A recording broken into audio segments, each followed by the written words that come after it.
Nature does not insist on conserving energy in 3 dimensions. We do because we have a 3-dimensional mind. We like to think in terms of space because observation itself destroys time and what we look at is spatial. So we like to think the world is made of space, not space-time. However, nature loves to work in 4 dimensions. Her fundamental law is conservation of energy must apply in 4 dimensions. Now, you're not going to beat that one, so never think about that. But there is no law of nature that requires you to come in and say, also it must apply simultaneously in 3 dimensions. If we build some gadget that makes it apply in 3 dimensions, we apply an extra constraint on what nature will give us. Turning that around, we go around building things that insist on having this 3-dimensional exchange of energy. We got to put it in 3 dimensions for whatever we get out and lose some in the middle. So we got a terrible situation all the way. It's called entropic engineering. We always got entropy beating us to death. Never go over unity. Forget it. Lose a lot. We talk about efficiencies at 30% and so forth for our power systems when we talk about burning the coal and all that stuff. But nature doesn't require you to do that. All you have to do is break a little bit of this 3 symmetry set of chains where you have tied her feet to the floor. Once you break the flow in 3 dimensions, you no longer have to conserve energy in 3 dimensions. The basic conservation of energy is an inflow from 4 dimensions, outflow in 3 dimensions. From the 4th dimension, converted and flowed out into 3. And that one is free. Giant negentropy is free. It's just like you punched a hole in the ground and you got a big gusher of oil. You don't have to furnish the pressure and you don't have to furnish the oil. Here it comes. And it comes out in real oil that you can use. For example, Nikola Tesla had one. Basically, his big magnifying transformer that he had on Long Island was such an over-unity system. And so eventually what it does is everything going on is feeding energy into the earth starts to feed energy into that wave that he created. So he gets a lot more energy in his resonant wave fed from outside, from the environment in the interior of the earth. And that's the way he built up a humongous wave of energy. His idea was you could then put in a tap on it anywhere else on the world and extract it free. And of course J.P. Morgan's take on that was, that's foolish, you can't put a meter on it. So that actually doomed much of Tesla's career at that point when Morgan found out that Tesla was going to produce the energy freely. Small cost here at a central location, everybody else could tap it for free. Tesla also put a system in a car and ran a car on it, and the reason we're pretty sure is his nephew who rode in the car with him is still alive and can describe the incident and how the engine had no gas, no input of power, and would still run once Tesla got it started. And we know it's perfectly possible. Tesla apparently knew how to use this giant negentropy process that's universal everywhere. Energy is free for the taking from the vacuum, anywhere you want it. Only alternative you have now, of course, since at this moment, as we speak, the government has not moved. The scientific community has not moved. So that is a fact as of this moment I'm speaking. I hope that changes. I'm trying to change it. But right now, that is a fact. And right now it's a fact they're not going to move unless something happens to move them, and neither is the scientific community. But failing that, the only thing left is the private industry. And that's a mixed bag. First of all, the moment you try to do it in the private industry, then is when you are absolutely vulnerable to all the games. For example, lawsuit alone can hang you to where you will never come out of it for the next 15 years. The lawsuit doesn't have to be justified or anything at all. You can sue anybody for anything if you've got enough money to file the suit and want to swear. Simple as that. So the other thing you have is you can trigger anybody from anywhere for all kinds of radicals to come out of there and say, oh, you used a coil of wire, or you used something over here, you used some semiconductor, you stole my invention. And so the next thing you can be in court for 20 years on that. All of this comes at you. This is part of the delay. This is the groups wanting to stay in power while we all go down the tubes. They operate primarily in the private sector. So you're automatically in that arena where the real lions are after you all the time. You're over there trying to find a legitimate deal. Okay, let's talk about venture capital, sometimes called vulture capital. But if you find a good one, it's not vulture, it's venture. What does a venture capitalist want to do? He wants to buy 30% or 50% of your company, or 51, or maybe 60. He's got the money. Then the next thing he wants to do is he's going to move you and all your guys right out of there, and he's going to put his own management team in there, and he's going to run it with bean counters. If you run this one with bean counters only, you destroy the program before you start. So your only choice then is to avoid venture capitalists like the plague and to try to go for licensing, which means the brunt of doing the research on the front end falls on you and your meager resources, which for working people is whatever you can afford out of your back pocket. But if you don't do that, you're not going to do it anyway. How many have you seen in the past that went the venture capital route that were real? How many of them made it? I can name 3 or 4 that were real. They're not there yet. They're not going to be there. They were buried. So the thing that sets in, you have to do it by licensing. Then you got to get the patent office. The patent office says it's impossible to do an over-unity system. The API, the Physics Institute, comes down on you and says it's absolutely against the laws of nature. It isn't. These are people who haven't even studied the problem, and they know classical thermodynamics, but it's against the laws of nature and it violates classical thermodynamics. Of course it violates classical thermo. You can't build one of these by classical thermo. You build it by the other kind of thermodynamics. So the next thing you have is the scientific community is all over. Look what they did to cold fusion. There's real stuff in cold fusion. 600 experiments worked, for goodness sake. So the thing is, you're against the scientific community is against you, lock, stock, and barrel. And by the way, everything is a distribution curve. Get off of this horse pucky about scientists are always sweet, nice, reasonable people. That is not true. 10% of them are devils. 10% of them are angels, ought to be rewarded at the salt of the earth. But 10% of them have absolutely no ethics, absolutely playing nothing but the big monkey and power game, and absolutely your worst enemy in this area. Glorious opportunity to, in other words, the vultures, or there's a better word for it, the wolves go around looking for the rabbits, and you're the rabbit and they're the wolf. So your next thing you get into is a big wolf-rabbit game with the scientists over on that 10%. So you face all of that. Meanwhile, you've got to go to the patent office. You get to the patent office, what are you looking at? This is impossible. This is perpetual motion. You say, well, the atoms have been doing this for 15 billion years. It's not perpetual motion, but it's just long-lasting. But they call it perpetual motion, and of course there is an unwritten law that anything that's perpetual motion shall not be even proved or looked at. You can't even get a serious consideration in the patent office. I speak as one who has submitted patents in this area. I know what I'm talking about. I've defended a couple of them. So what we have is a situation where the entire structure of science, industry, the organizations of science, and the patent office are already against you. If you can't get a patent, how can you license? So it's a real neat little thing. It's the old chicken and egg situation. If I had the chickens, I could get some eggs. If I had the eggs, I could get some chickens. This situation is designed so you never get chickens and you never get eggs. So the only thing you can do is to try to put your head down and continue with that and do one other thing, communication. Fortunately, we do have the internet.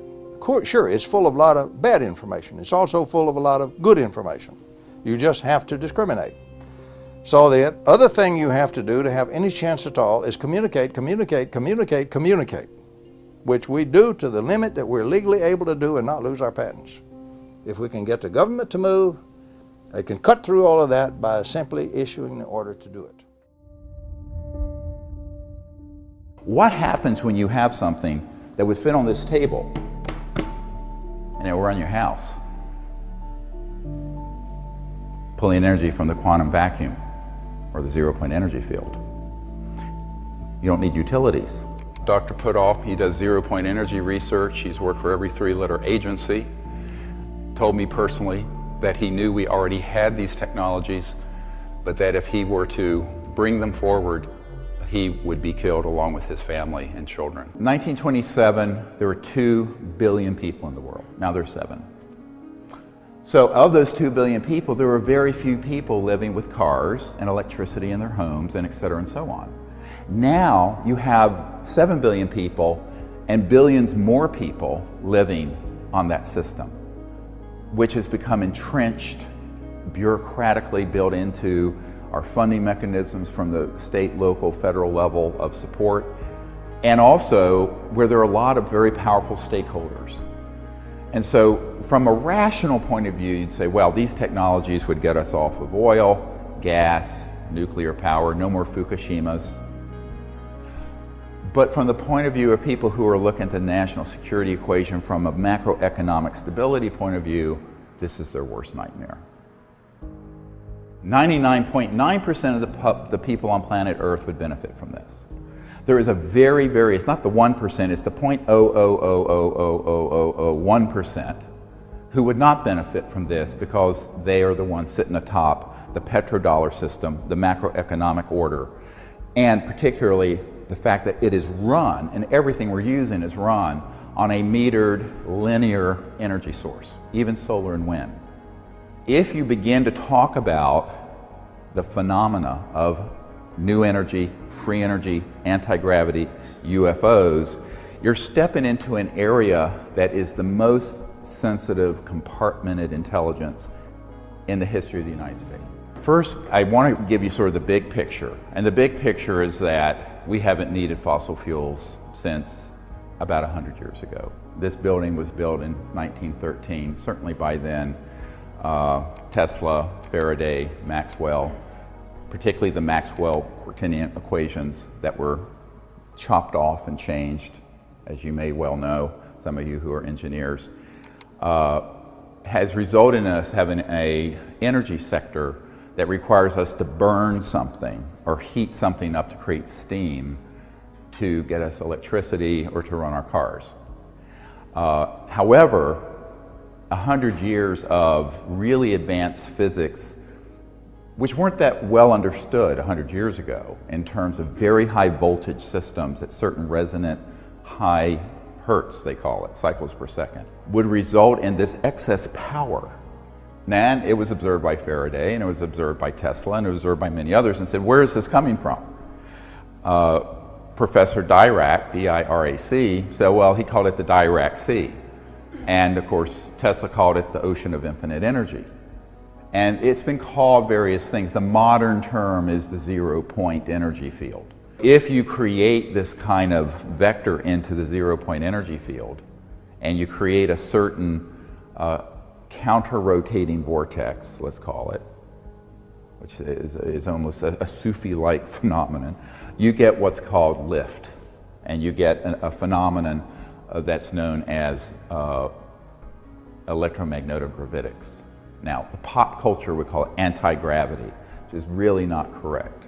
What you're really doing when you see a UFO moving and it's going straight up 10,000 miles per hour against gravity is that it's actually in a space-time bubble. It's creating its own environment, shall we say. So there's no restrictions to normal aerodynamic formula. And so the thing can lift and go straight up at those velocities. And if it goes through another level, the entire object, the mass of the entire object, can become massless. And that's when you enter into what's called the transdimensional physics, when something moves from one dimension to another, or transverses one dimension to another. By definition, all interstellar vehicles are transdimensional. Let me repeat that. If it's interstellar, it is transdimensional. It is not getting here at a subluminal or below the speed of light velocity. This is the key thing that people have to understand and began to be studied. Now, in the early days, let's go back to the time of Tesla, they were observing with usually DC power systems, direct current, as opposed to alternating current, which we use in our homes, which Nikola Tesla invented or came up with. That would have this effect where a certain amount of energy would go into a system, more would come out. It wasn't really accepted until Dr. Casimir, a physicist named Casimir, and the Casimir effect, where this was published in mainstream physics journals, by the way, proved that there was this zero-point energy field, that there was this energy that was left even after you cooled down all the atoms and all the activity in the universe down to absolute zero, which is a specific temperature. And there's still this energy there. And that zero-point energy field, as it turns out, is embedded everywhere in space, not outer space, here in this room. So that every cubic centimeter of space in this room, for example, has enough power to run at least the United States for a day, a cubic centimeter. So it's an enormous field of energy. So running our planet on this energy field would be like taking a thimble out of the Great Lakes or something of water. It's a trivia, it's a rounding error. However, as J.P. Morgan famously was reported to have said to Nikola Tesla, when he had a car that had a little antenna on it that was running around where the batteries were charging themselves, J.P. Morgan said, if we can't put a meter on it, we don't want it. Big bankers. Now, 100 years ago or 90 years ago to today, nothing's really changed in terms of the geopolitical, financial, macroeconomic exigencies. And that's the huge problem. Is there a technical challenge? Yes. And we'll get into how we can mount a sort of effort together to come up with a modern day version of what Tesla had. But the geopolitical, macroeconomic policy issue is the big problem. And it isn't just because there are a few bankers and kleptocrats that are misanthropic sociopaths, although some of them are. It's because there are a lot of stakeholders who don't want to have to deal with the change. Even if you don't accept that in your paradigm, the inhumanity of keeping these sciences and technologies away from the public and the poverty that it engenders. Because I was talking to an industrialist from India, and he was telling me it would take trillions of dollars to properly electrify the subcontinent so that people have the energy they need using today's conventional systems, even solar, even wind, even coal. And you know, we're facing a situation now that every year or two there's 1,000 new coal-fired burning power plants being put online in India, China, and elsewhere, mostly without any scrubbers. So in the Pacific Northwest and other places, you have a huge amount of the pollution that's in the West Coast. It's coming from Asia because there's no scrubbers in those coal. And you look at the air in Beijing and Shanghai and other cities, it's not breathable.